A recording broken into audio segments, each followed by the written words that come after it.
कुछ दिन पहले यहीं पे एक प्रेस वार्ता में मैंने आप लोगों को जानकारी साझा करी थी कि किस प्रकार से भारतीय जनता पार्टी की सरकार ने कांग्रेस के सभी अकाउंट्स को फ्रीज कर दिया। आज मुझे बड़े दुख के साथ आप सब लोगों को और आप लोगों के माध्यम से देश की जनता को ये सूचित करना पड़ रहा है कि भाजपा की सरकार ने सभी अपनी ऑपोजिशन पार्टीज के खिलाफ और मुख्य ऑपोजिशन पार्टी के खिलाफ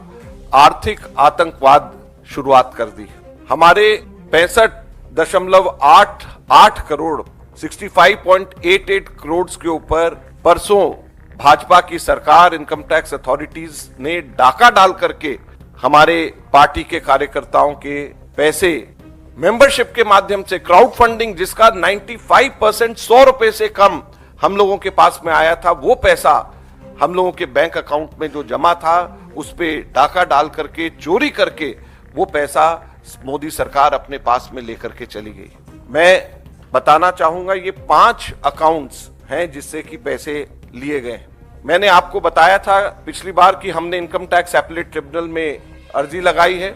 इनकम टैक्स एपीलेट ट्रिब्यूनल में हम लोग 14 तारीख को उसी दिन चले गए थे जब हमारे बैंक्स में फ्रीज करने का नोटिस आया था और एपीलेट ट्रिब्यूनल ने हमारे 21 तारीख को हियरिंग लगाई थी, कल दोपहर को 2:30 बजे की। उससे ठीक एक दिन पहले इनकम टैक्स के ऑफिसर्स बैंक में जा करके एक बैंक के ब्रांच में जा करके वहां पर धमकी दे करके मैनेजर्स को कि ये पैसा हम आपसे पर्सनली वसूल करेंगे अगर आपने हमारे को नहीं दिया, ऐसा कह करके उन्होंने 5 बैंक्स के